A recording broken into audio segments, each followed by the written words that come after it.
When you're cleaning up a mess around your home and don't have the time or inclination to get rid of it properly, you might be tempted to literally sweep it under the rug.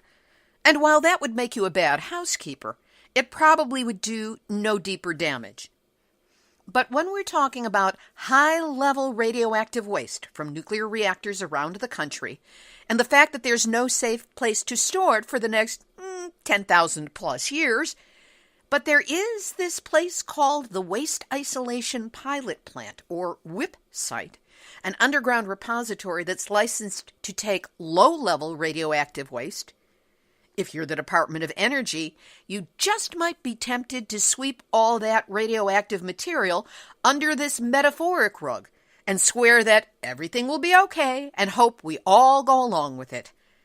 But then, when you hear a genuine expert on the WIPP site tell you, the fact that Department of Energy has waste that it doesn't have any place to dispose of it because WIPP is the only deep underground disposal site, the fact that DOE doesn't have any other site means that they will continue to say, oh, this, that, and the other thing can go to WIPP.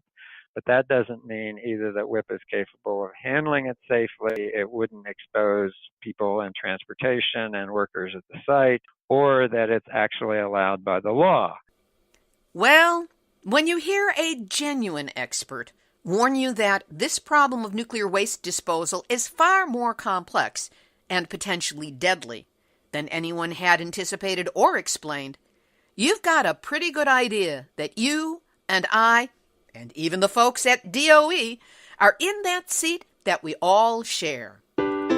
Nuclear hot seat, what are those people thinking? Nuclear hot seat, what have those boys been drinking? Nuclear hot seat, the corium is sinking.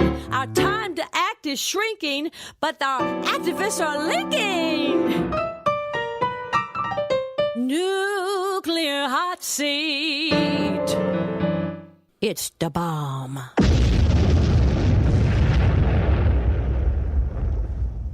Welcome to Nuclear Hot Seat, the weekly international news magazine keeping you up to date on all things nuclear from a different perspective.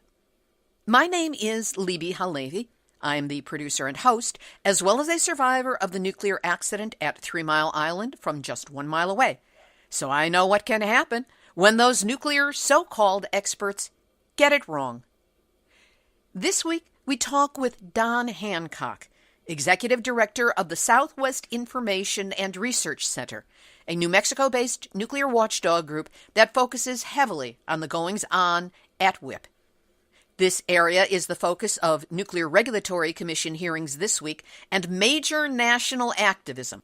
Much of our future radiation safety in this country is in the process of being decided right now. We will also have nuclear news from around the world, numbnuts of the week for outstanding nuclear boneheadedness, and more honest nuclear information than will probably ever be invited to the White House for a chat with the president. All of it coming up in just a few moments. Today is Tuesday, January 22nd, 2019, and here is the week's nuclear news from a different perspective. Here in the U.S., the Nuclear Regulatory Commission is set to extend the operating license for the Seabrook Nuclear Power Plant for an additional 20 years, despite an ongoing proceeding relating to the plant's degraded concrete, caused by alkali silica reactions which cause tiny cracks in the concrete. The NRC further said that it plans to issue a final no significant hazards consideration. There's that word, significant. They like it a lot. And plans to renew the license on or about January 30th. An advisory committee on reactor safeguards actually said the plant would be able to operate, quote, without undue risk to the health and safety of the public, end quote. Define undue and what's the due risk? Local watchdog organization C10 Executive Director Natalie Hild-Treat said for the NRC to grant the license amendment and then approve a license extension out to 2050 before the public hearing that the Atomic Safety and Licensing Board granted on the concrete is just crazy. What's the hurry? Seabrook still has 11 more years on its current operating license. We believe these actions could undermine the safety of the American citizens that NRC is charged with protecting. In California, according to 2 reports recently published by the Samuel Lawrence Foundation, nuclear waste storage facilities at the decommissioning San Onofre Nuclear Generating Station are quote-unquote fatally flawed and could cost Southern California nearly $13.4 trillion over a 50-year period if a major release of radiation occurs. In the report, retired U.S. Navy Rear Admiral Lynn Herring Sr., who previously served as a nuclear weapons safety officer, said, "I find that virtually none of the protocols that should be expected for the safe handling of this dangerous material are present. I find that personnel and companies are being hired virtually off the street. No specific qualification standards are present, and for that matter, even required. Training is not specific to the risks of the material involved, and there is no fully qualified and certified team assembled for this highly critical operation. The waste is being stored 100 feet from the Pacific Ocean, and the mean high tide level is only 18 inches below the base of the oceanfront storage facility, which means sea level frequently exceeds that height." Some interesting articles that we will be linking to that are a little too long to go into here. The first from Robert Alvarez, senior scholar of the Institute for Policy Studies, 5 reasons not to invest in nuclear power. An article stating that at least 340,000 Americans died from radioactive fallout between 1951 and 1973, but not from Hiroshima and Nagasaki, but by domestic nuclear tests. The figure cited for the number of deaths is more than the combined total who died as a result of the Hiroshima and Nagasaki bombs. So much for the purported safety of the Nevada test site. And an article from November that we just found, here's when all of America's new nuclear warhead designs will be active and how much they'll cost. It's a pretty shocking document. Again, links to all 3 will be up on the website, nuclearhotseat.com, under this episode, number 396. Over to Japan, where Futaba, the town next to the Fukushima nuclear power plant, was reopened last December for business. Sort of. Futaba was turned into a ghost town after a huge tsunami swamped the nuclear reactors, triggering a massive radiation leak and evacuation in 2011.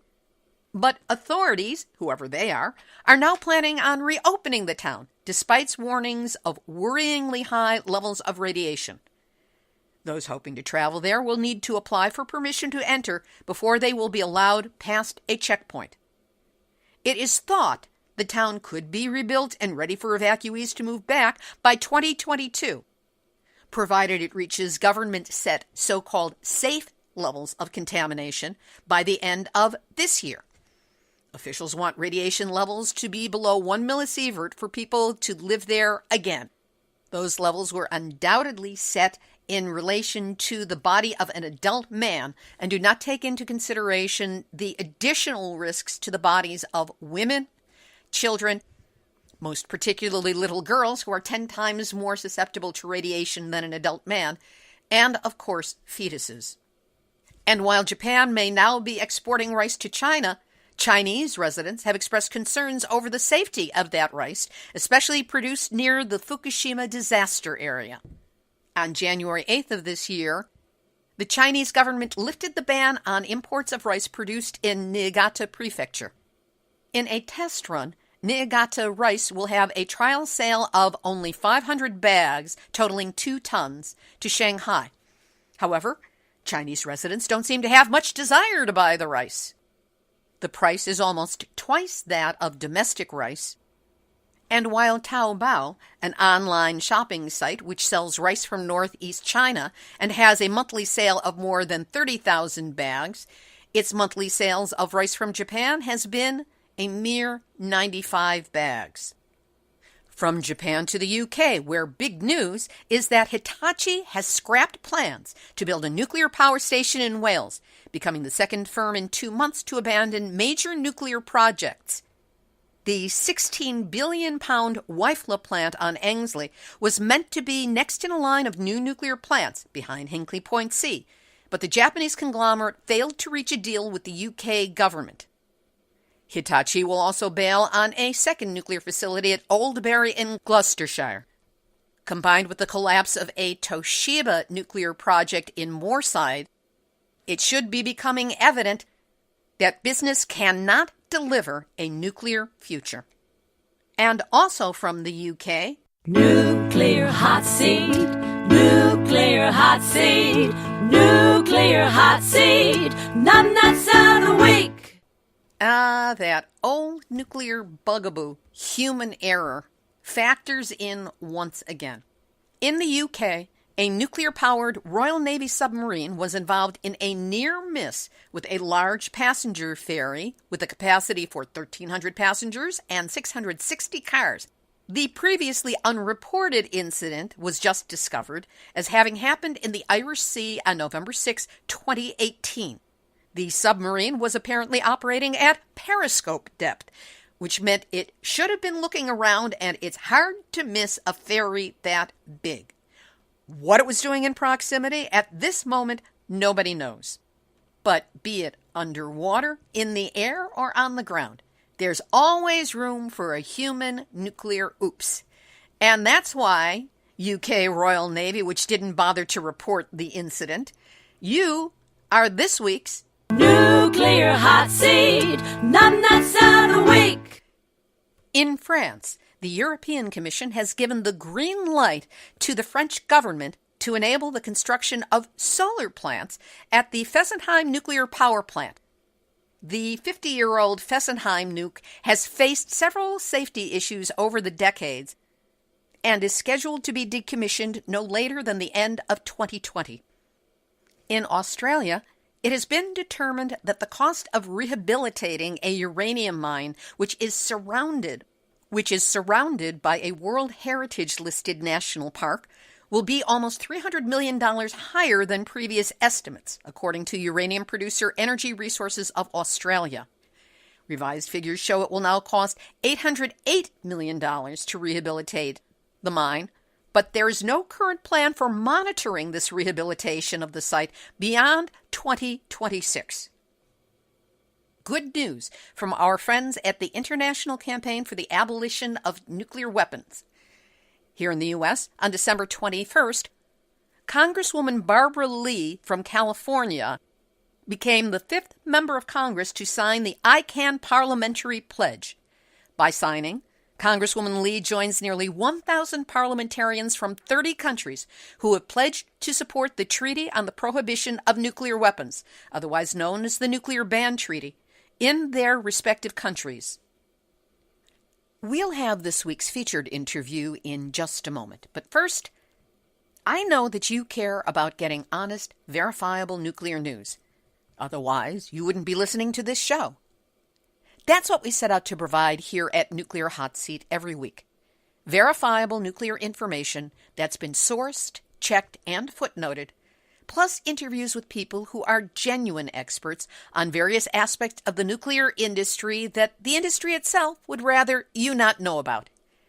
We talk about its impact on life, health, and our shared genetic future, as well as providing features with people from the front lines of activism around the world.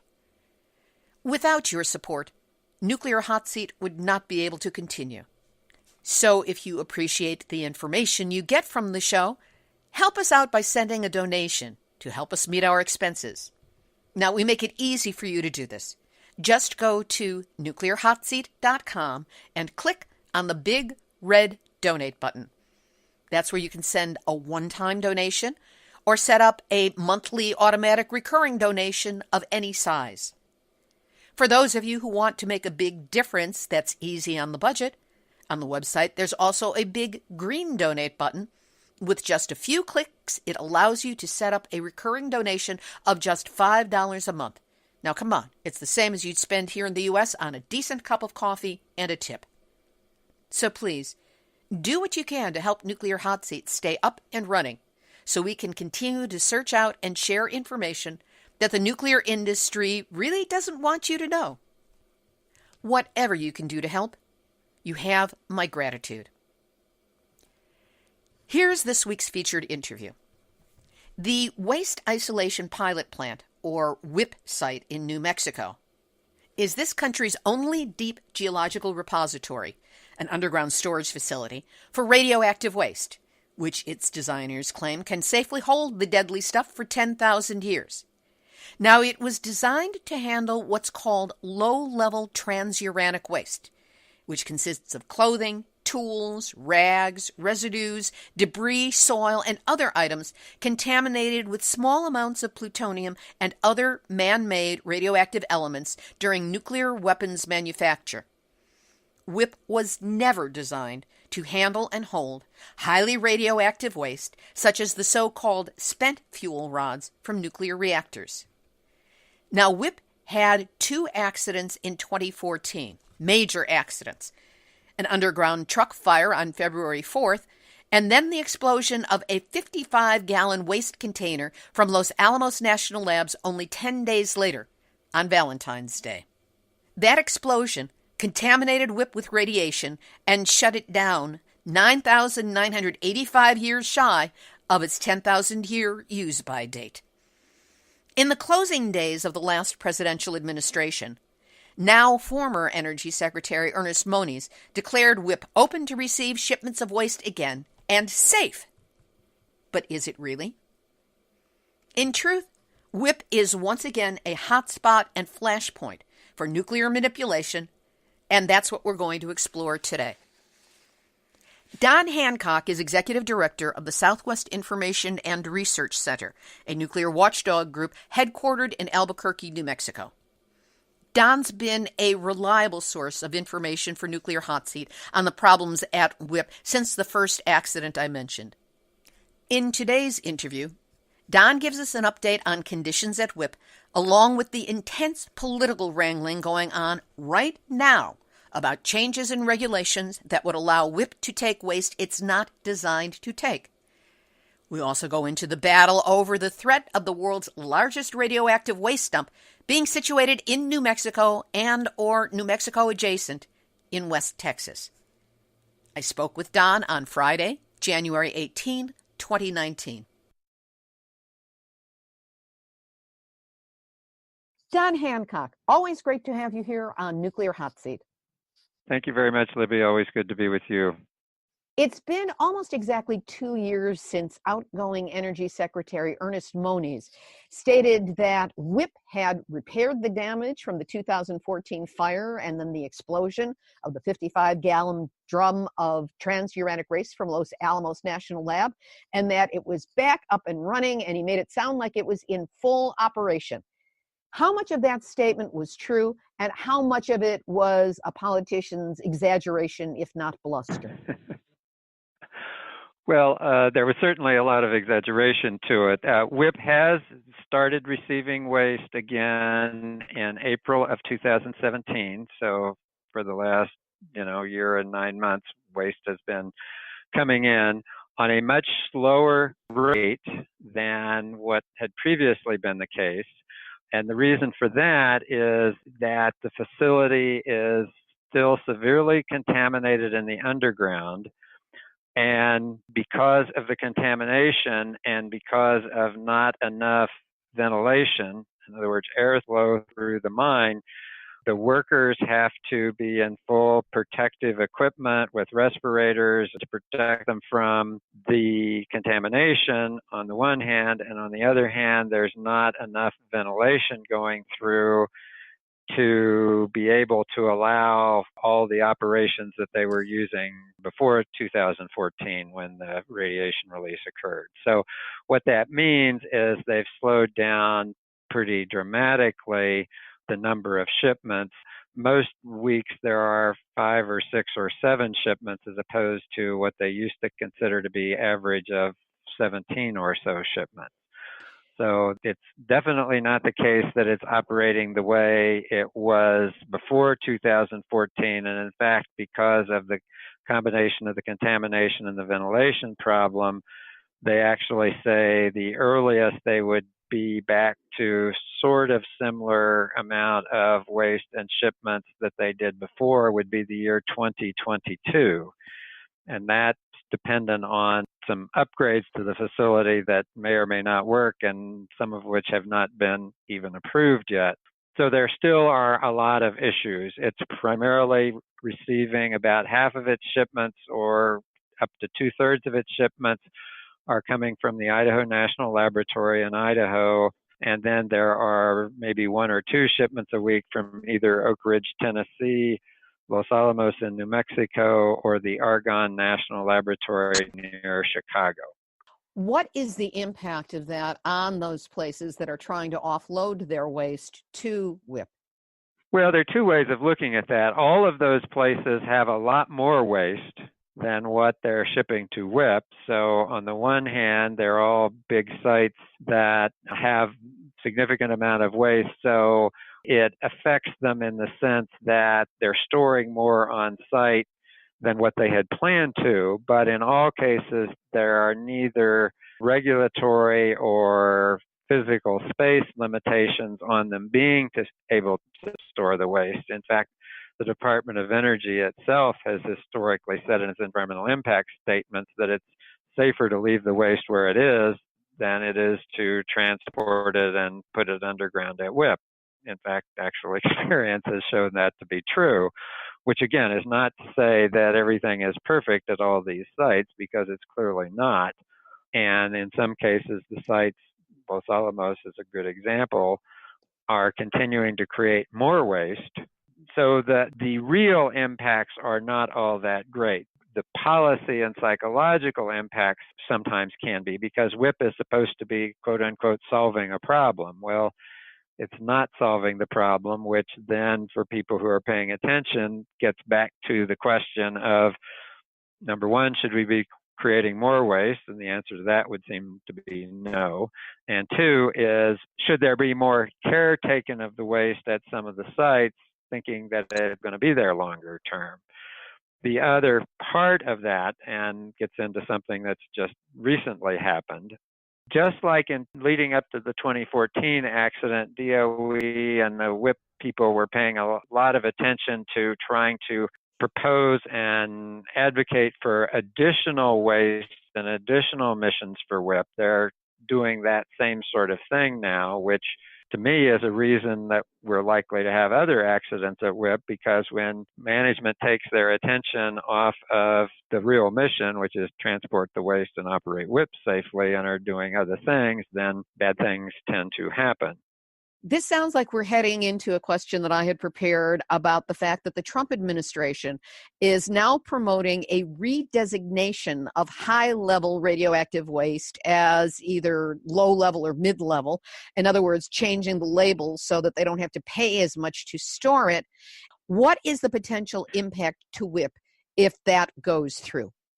Well, that would be major impacts on WIPP, because it would mean WIPP would be handling waste that it's neither designed nor legally allowed to take, and it would mean that there is higher levels of radioactivity than what is the case now, which further endangers workers who, as I mentioned, are already having to work in contaminated and difficult situations. So this would make it worse with more radiation. That would be the impact, and that would be, the problems. My organization, Southwest Research and Information Center, and others would strongly oppose doing that, as we have in the past. And we would hope that the new New Mexico administration would, as some of the previous ones have, would also join in to blocking such a thing from happening. So the fact that the Department of Energy has waste that it doesn't have any place to dispose of it, because WIPP is the only deep underground disposal site. The fact that DOE doesn't have any other site means that they will continue to say, oh, this, that, and the other thing can go to WIPP. But that doesn't mean either that WIPP is capable of handling it safely, it wouldn't expose people and transportation and workers at the site, or that it's actually allowed by the law. The literally current situation going on, in addition to this proposal to reclassify waste at Hanford, Idaho, South Carolina, the Spanner site in South Carolina, and the 4th site, West Valley, New York, that's something that we're and other groups are opposing. At WIPP, DOE just went through the process of getting the past administration to change the permit for WIPP to increase the capacity of the facility by about 30%. And how was that accomplished? Because that was another little shell game sleight of hand that they're pulling. It was accomplished by DOE applying to change provisions in the WIPP permit issued by the state.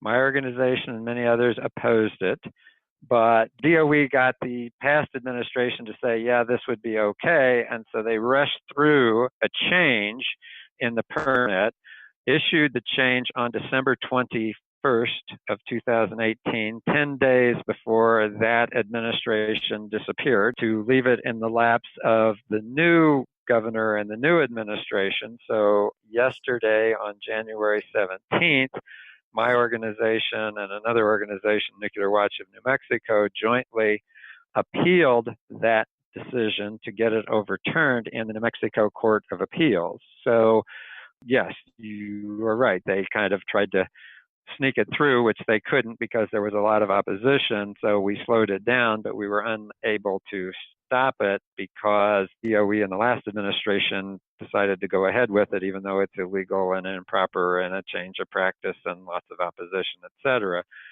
We're hoping, but we don't know yet for sure, we're hoping that the new New Mexico administration will actually agree with us and they won't defend this bad decision in court, or they'll actually overturn it. So we'll see what happens. Some of those things will be happening soon, or it'll go on for a while. But yes, that's the kind of thing that we're having to deal with. The current administration, the federal administration, is also proposing a change in a way the quantity of waste is calculated, taking out of the equation any open space within the storage canisters. What's wrong with this picture, and how might that impact WIPP? DOE says that would increase the amount of waste that could come to WIPP by about 30%. So that's the first major impact of that. The second impact, as I say, is ignoring the legal requirements. And we actually think one of the reasons that DOE was proposing this is to then turn around, not only to use it to put more waste into WIPP, but to turn around and go to Congress and say, look, the state of New Mexico doesn't care about how waste is measured and therefore how much waste is in. So why don't you just change the provision in the law that limits the type and amount of waste at WIPP and get Congress to change the law so that the litigation that we're doing on this measurement and litigation that we would do if we need to against the high level waste and other things would be much harder for us to win because the law would not be on our side anymore as it is now. So that's the kind of thing that is going on, and the Trump administration will continue to do what it's doing, but we do have a significant change in New Mexico administration, so we are hoping that the new New Mexico administration will actually agree with us and resist these efforts that DOE is doing. As regards the nation's ever-growing stockpile of radioactive nuclear waste, now there's a proposal to place one or two so-called interim waste storage facilities in the Southwest. One proposal is for New Mexico, and the other one is in West Texas. What are the issues there, and how is your organization involved with it? The site in New Mexico is the Holtex site, which is in southeastern New Mexico, about halfway between the towns of Carlsbad and Hobbs. The site in West Texas is called Waste Control Specialist, which is in Texas, but literally right on the New Mexico line. I can actually stand at that site with 1 foot in Texas and 1 foot in New Mexico, literally. So both of these are proposals to bring the nation's a lot up to all and even more than currently exists of the commercial spent fuel from nuclear power plants to these sites. We are resisting that mightily. On January 23rd and 24th, 3 judges, what are called administrative law judges from the Nuclear Regulatory Commission, will be in Albuquerque for hearings to hear the lawyers for various groups that are objecting to that, argue why they should have the legal right to participate in the licensing process, and that sum total among the 4 different groups of about 40 objections, what NRC calls contentions, should be included in the licensing process, which are reasons that the license should not be issued. So there's a lot of effort that my organization and a lot of other groups, both local and regional groups, so local groups like the Alliance for Environmental Strategies, which is basically an environmental justice group in southeastern New Mexico in these areas, Nuclear Issues Study Group, and then national organizations like the Sierra Club and Public Citizen, and a number of regional or local groups, the San Luis Obispo Mothers for Peace from California.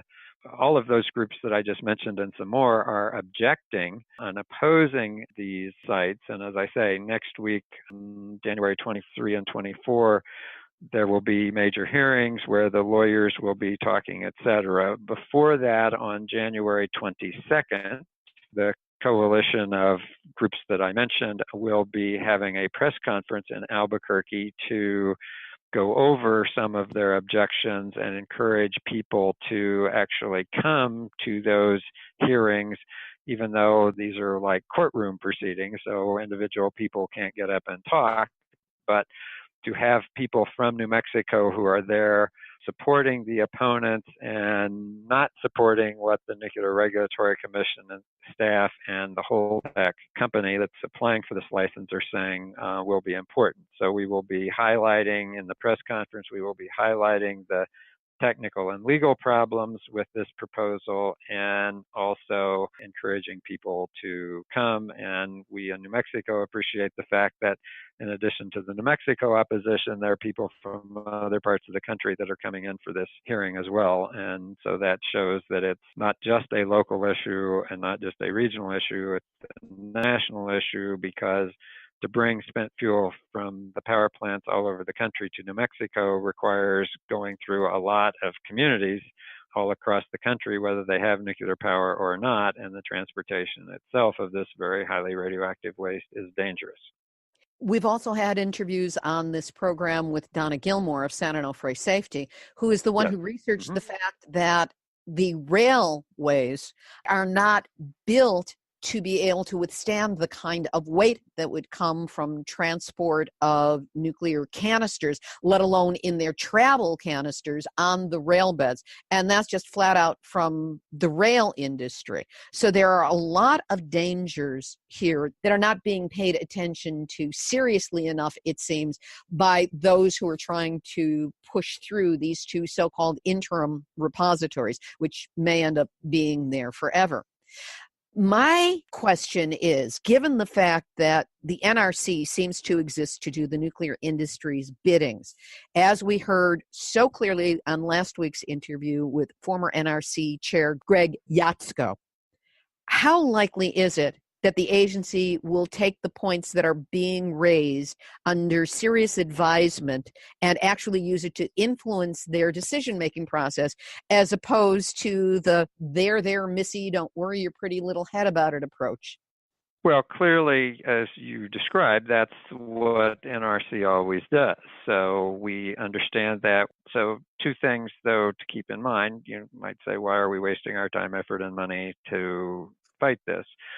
Well, one reason is because there are technical problems and there are major legal problems with this that, assuming NRC does not take seriously. If NRC takes it seriously, they wouldn't issue the license. Assuming they won't take it seriously, then they are not necessarily the final decision makers. And in fact, the primary legal issue that one of the national organizations beyond nuclear is taking the lead on says that this whole proposal is illegal, and in fact, it's illegal for NRC to even be having this licensing process. And that is the law, the Nuclear Waste Policy Act, the federal law says private utilities could have these kind of consolidated storage sites. In fact, some of the nuclear utilities went through a 10-year process with the NRC to get a license for private fuel storage in Utah, but they got a license in 2006. So that was a license that's never been able to be used, but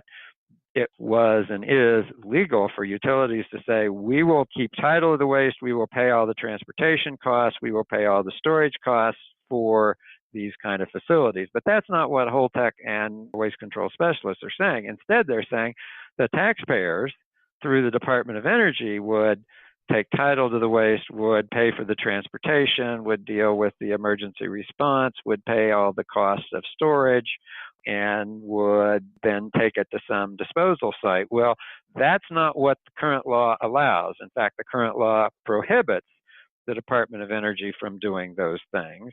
And so if NRC isn't going to take that legal flaw seriously, that issue can be taken to court. And I agree with what you said, that the history is NRC will license these things, but 2 points. One, as I mentioned, they've already licensed a consolidated interim storage site for 40,000 metric tons of spent fuel in Utah. They did that more than 12 years ago. It's never been used and it never will be used. So just the fact that there's a license doesn't mean that this will happen. But number two, there are occasions where, because NRC doesn't follow the law, the courts will overrule the NRC. And we think this is another one of those times. If NRC doesn't take clearly violating the law seriously, we're hoping that maybe courts will. Now, obviously, again, courts are no sure thing either. But as I say, there is some history of courts overruling the NRC, and we think the legal basis in this case is quite strong, and parties are willing to pursue that, not only with the Nuclear Regulatory Commission, but potentially, if necessary, to other courts. So we think that is possible. And of course, all of this process that we're talking about will show people in New Mexico and other places what you correctly stated is the case, but average citizens don't necessarily know that. Remember, we have no nuclear power plants in New Mexico, so people in New Mexico have not gone through the same kind of Nuclear Regulatory Commission processes that Donna Gilmore and other people at San Onofre have gone through, and people at the other power plants around the country have gone through. So while you understand and other people understand what a inadequate regulator the Nuclear Regulatory Commission is, average citizens don't know that, and this will be an opportunity for folks in New Mexico and other places to understand that better, which again undermines the credibility of the Nuclear Regulatory Commission. In New Mexico wants to use the same containers here that they're using with great difficulty at San Onofre. So again, what doesn't work in one place won't work in another place. And so the idea of showing how this is the same problem, the same company, the same bad containers in one location being proposed in another location is something that's important to keep raising. Is anyone from San Onofre planning to be at these hearings next week? Not that I know of, and if they were, they wouldn't be able to say anything because, again, these are courtroom kinds of situations, so just lawyers are the only ones can argue, and lawyers for the people who have filed these petitions for intervention that I mentioned can be there. Molly Johnson from San Luis Obispo Mothers for Peace in Northern California is planning to be here. Her organization is part of a coalition of groups who are opposed, and so her group is and can be represented by their lawyer, Terry Lodge, who will be here and who will be arguing before the NRC. And as I say, Molly's going to be here not because she can speak, but she can support her lawyer and she can participate in the press conference and other things that we'll be doing next week. And Terry Lodge is terrific. We've had him on the show a number of times. He's as good as it gets. Yes, we are very pleased that the organizations have excellent lawyers. Terry Lodge is one. The Sierra Club is represented by Wally Taylor, again, an experienced litigator on nuclear issues. Beyond Nuclear is represented by Diane Curran, who is probably the lawyer who's done most litigation against NRC for a long time, including successful litigation. So she will be here as well, arguing the legal issue that I mentioned about this whole thing is not legal. And then the fourth lawyer who will be arguing is Nancy Simmons, who is a lawyer based here in Albuquerque who is representing the Alliance for Environmental Strategies, the local environmental justice group here, and she will be arguing about environmental justice issues. Nancy, unlike the other three lawyers, doesn't have experience before the Nuclear Regulatory Commission, but she is a very experienced litigator and has won some pretty exceptional cases here in New Mexico. So we are very pleased and fortunate here in New Mexico that the lawyers who will be arguing before the Nuclear Regulatory Commission next week are highly skilled and very good. The four lawyers I mentioned will also be participating in our press conference on January 22nd. What kind of a timeline are we looking at to find out what the NRC decides once we go past these two hearings? Do you know approximately by when you will be hearing back, so you know when you will be implementing your next set of steps? Yes. This three-judge panel, the Atomic Safety Licensing Board, has said they expect to issue their decision based on the hearings happening this week in March. So 6 to 8 weeks from now, they will decide which, if any, of the four groups that we talked about will be able to participate and which of their objections or contentions will be heard in the licensing process. So they'll make a decision in March and announce that it will be a detailed written decision, dozens, if not 100 or more pages. That decision can then be appealed to the full Nuclear Regulatory Commission for them to make a decision, and potentially, as we've already talked about, depending on what the commissioners themselves decide, can further be taken to court.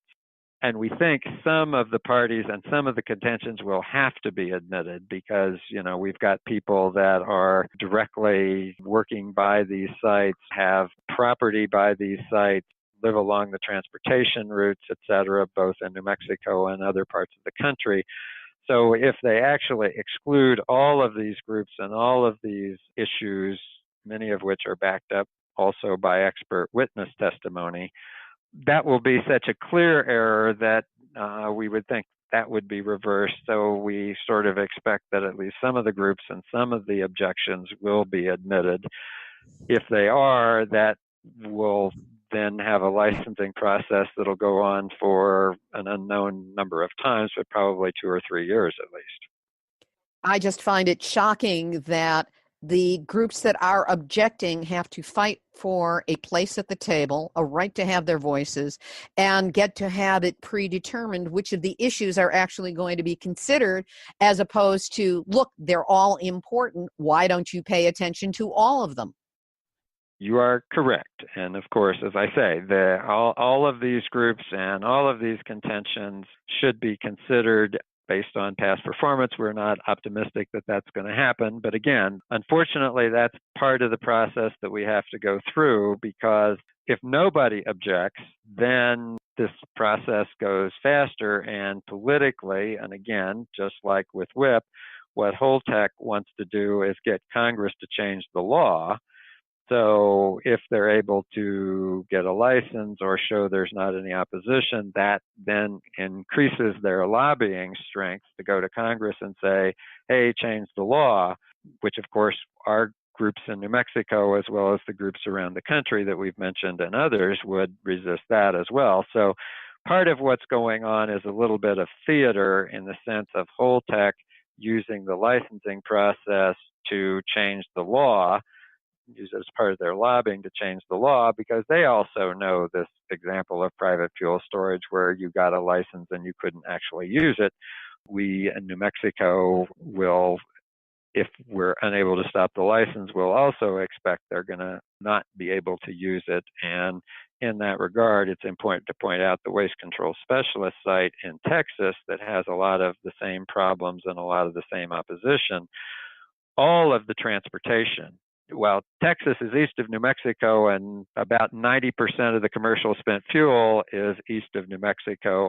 All of the fuel would have to come through New Mexico to get to Waste Control Specialist, because there's only one railroad line into Waste Control Specialist that goes through Eunice, New Mexico, the town that's closest to the site. And as I say, every single shipment, every single rail shipment to wherever it comes from, east or west, to waste control specialists would have to go through New Mexico. So both of these sites have major impacts on New Mexico, both because of transportation, and one is in New Mexico and the other is on the New Mexico border. So New Mexico would be very heavily impacted by both of these sites, which is why a lot of people in New Mexico are strongly opposing both of them. And we all know that radiation is no respecter of the kinds of barriers that are artificially put down there moving one state from another. It doesn't suddenly go, oh, wrong state, can't move in. Don, you're continuing to do terrific work, as are all of the activists who are working on this. And we will check in with you in 6 to 8 weeks when hopefully we will hear that the majority of the points that you are raising are going to be utilized in considering whether or not a license is to be granted. Until we talk at that point, I want to thank you for once again being my guest this week on Nuclear Hot Seat. Thank you very much, Libby. Really appreciate your work. Don Hancock, Executive Director of the Southwest Information and Research Center, a nuclear watchdog group headquartered in Albuquerque, New Mexico. After I recorded that interview, I received further information on the political and legal wrangling taking place over New Mexico's position in the radioactive waste NIMBY battle going on right now. I heard from Kevin Camps, nuclear waste watchdog, or as I like to call him, bulldog, for Beyond Nuclear, who is in New Mexico right now. Kevin wrote, "The next few days will be big ones in the fight against the highly radioactive irradiated nuclear fuel, quote, centralized interim storage facility, or CSIF, targeted at New Mexico by Holtec International and Eddie Lee Energy Alliance. 2.5 times more high-level radioactive waste is targeted at New Mexico than is targeted at Nevada's Yucca Mountain. They're aiming for 173,600 metric tons in New Mexico versus 70,000 metric tons in Yucca. It's the world's biggest radioactive waste dump that you've never heard of. But this also means that the transport impacts from truck, train, and or barge shipments through most states, major cities, and the vast majority of U.S. congressional districts will be 2.5 times worse than Yucca dumps if the New Mexico CSIF opens. So when it comes to high-level radioactive waste transportation, we all live in New Mexico and Nevada. Kevin will be the featured guest on next week's Nuclear Hot Seat to bring us up to date on the 2 hearings that are taking place in what some of us are referring to showdown at Not Okay Corral. Activist shout-outs. There is an excellent new documentary that's out, The Nuns, the Priests, and the Bomb. It tells the story of the July 2012 break-in to the Y-12 National Security Complex in Oak Ridge, Tennessee, known as America's Fort Knox of uranium. Y-12 stores enough highly enriched uranium to make some 10,000 nuclear bombs. The break-in, described by the New York Times as the most serious security breach in the history of the U.S. atomic complex, sent shockwaves through the federal government, especially when it turned out that the intruders were an 82-year-old Catholic nun and 2 fellow peace activists, one a senior citizen and one senior citizen adjacent. The trio succeeded in penetrating the heart of America's nuclear stockpile through the sheer power of their moral conviction, a pair of bolt cutters, and a Bible or 2. Theirs was a plowshares protest designed to raise public consciousness on the existential threat posed by nuclear weapons. Now, this film profiles the people on the front lines of the movement. Since 1980, activists in lay and religious life have undertaken dramatic plowshares protests, risking long prison terms and even death in an ongoing campaign to move the world away from the nuclear brink. Plowshares is derived from an injunction in the Bible. They shall beat their swords into plowshares. Sometimes activism does consist of sitting and watching a movie. You can find this one at nunspriestsbombsthefilm.com, and we will also link to it on our website, nuclearhotseat.com, under this episode, number 396. Here's today's final thought. The daughter of a friend is a freshman at UC Santa Cruz studying environmental science. Katie was hiking with friends in nearby Davenport, California, when they stumbled upon an interesting site to investigate, which turned out to be an old cement factory, originally built in 1906 and finally shut down in 2010 by then-owners Cemex. In their exploration, neither she nor her companions expected to stumble across radiation signs warning of cesium-137, one of the most dangerous radioactive isotopes to the environment in terms of its long-term effects. This abandoned industrial site used cesium-137 in some capacity in the manufacturing of concrete, not inside the concrete itself. The end product is apparently safe, but it was used in some process that made it. This raises many issues, not the least of which being, WTF are you kids doing prowling around an abandoned industrial site? Kids. The Cemex facility was shut down in 2010 because hexavalent chromium, otherwise known as chromium-6, the chemical that featured in Aaron Brockovich's first case, was found in water released by the plant. So at minimum, we know the area has suffered industrial contamination. But does the town of Davenport know about the cesium? When and for how long was it used? How was it removed when the factory shut down? Has there been any testing for radiation in the area? If so, what have been the results, and where can they be accessed by the public? Cesium has a half-life of 30 years, and it will take a minimum of 10 half-life cycles for it to decay into a whole other series of isotopes that are still radioactive, though not as deadly. And Cemex still has 11 other cement manufacturing plants around the country. Do they all use cesium-137? How well is it monitored? Do the workers know about it? Their unions? The communities?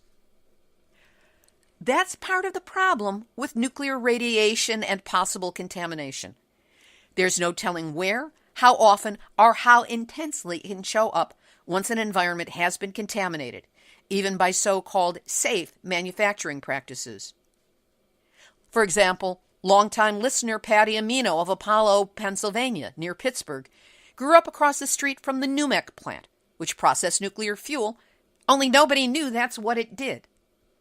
Kristen Iverson, author of the internationally awarded book Full Body Burden, growing up in the nuclear shadow of Rocky Flats, as a child lived in Arvada, Colorado, just across the road from the Rocky Flats site. It was always a nuclear weapons production facility, but Kristen grew up knowing it was run by Dow and thinking that it made scrubbing bubbles for cleaning toilets. Now, Rocky Flats is both a radioactive Superfund site and a so-called wildlife refuge. And if that's not a contradiction in terms, I don't know what is. And of course, in North St. Louis, kids splashed around in Coldwater Creek, their parents never imagining that it contained World War II nuclear weapons waste, and that in 70 years it would lead to an enormous cluster of so-called rare cancers in those children who played so innocently in the neighborhood creek. The point being, when it comes to radiation exposure, we do not know what is in our midst or what we are in the midst of. Radioactivity? Can't see it, smell it, feel it, taste it. If you don't have the proper equipment and aren't looking for it, you can't find it. But that doesn't mean it can't find you, because it can and it will. Or if not you, the person next to you. And its impact on life and health can be deadly. So my friend's daughter has uncovered a bit of a mystery. Fortunately, she is an environmental sciences student. So Katie is not without resources. She will be bringing what she's already discovered to the campus environmental club to see what, if anything, they know about the site and take it from there. I've already recommended that they be in contact with Safecast, as it would make a grand campus-wide experiment to map background radiation levels in Santa Cruz and adjacent areas, including Davenport, and keep tabs on it for years, if not decades, to come. I'm also guiding her in some detox protocols and proper supplementation to use after this possible radiation or chromium hex exposure, because neither she nor any of her companions used a shred of protection. Kids. Katie also texted me that when the factory left in 2010, the town of Davenport crashed, but it has been reinventing itself as a tourist destination. Let's hope they're not putting themselves in line for some future numbnuts of the week. This has been Nuclear Hot Seat for Tuesday, January 22nd, 2019. Material for this week's show has been researched and compiled from nuclear-news.net, dunrenard.wordpress.com, miningawareness.wordpress.com, Beyond Nuclear, Eagle Tribune, The Coast News, Albuquerque Journal, Huffington Post, bigthink.com, defensenews.com, dailystar.co.uk, nuclearban.us, Bologna.org, technologyreview.com, abc.net.au, japantimes.co.jp, The Guardian, itv.com, the cubicle drones who grind out press releases for world nuclear news, and the U.S. Nuclear Regulatory Commission. And hey, big shout out to all of you Nuclear Hot Seat listeners and followers around the world. I say it every week, but it's still true. We are downloaded in 123 countries on 6 continents and counting. And a big welcome to everyone who's listening on our growing network of broadcast stations around the U.S. If you know of a local community radio station that would like to carry Nuclear Hot Seat, we make it easy. Just shoot us an email, let us know the name of the station, or put the station in touch with us. We'll get it going. If you haven't already, visit the Facebook Nuclear Hot Seat blog page. Click like, follow, post, and share. And you can find our back episodes, all 395 of them, at nuclearhotseat.com. When you put in the URL, add /blog, and you'll be able to scan 10 episodes at a time, or you can check them out by date. And if you put in nuclearhotseat.com/book, you will learn about my book. Yes, I glow in the dark, 1 mile from 3 Mile Island to Fukushima, and Nuclear Hot Seat. It is available on Amazon. Don't risk missing a single episode of Nuclear Hot Seat. It's easy to do. When you go to our website, scroll down for the big yellow box and sign up for our weekly email link to the latest show. We won't bug you with lots of email. That'll probably be it. Now, if you have a story lead, a hot tip, or a suggestion of someone to interview, send an email to info@nuclearhotseat.com. And please, if you appreciate these weekly verifiable news updates about nuclear issues around the world, take a moment and send a donation of any size to nuclearhotseat.com. We will really appreciate your support. Nuclear Hot Seat is copyright 2019, Libbe HaLevy and Heartistry Communications. All rights reserved, but fair use allowed as long as proper attribution is provided. This is Libbe HaLevy of Heartistry Communications, the heart of the art of communicating. What you don't know can hurt you. And unfortunately, chances are it probably already has. All righty then, you have just had your nuclear wake-up call, so don't go back to sleep, because we are all in the Nuclear Hot Seat. Nuclear Hot Seat, what are those people thinking? Nuclear Hot Seat, what have those boys been drinking? Nuclear Hot Seat, the corium is sinking. Our time to act is shrinking, but our activists are linking. Nuclear Hot Seat, it's the bomb.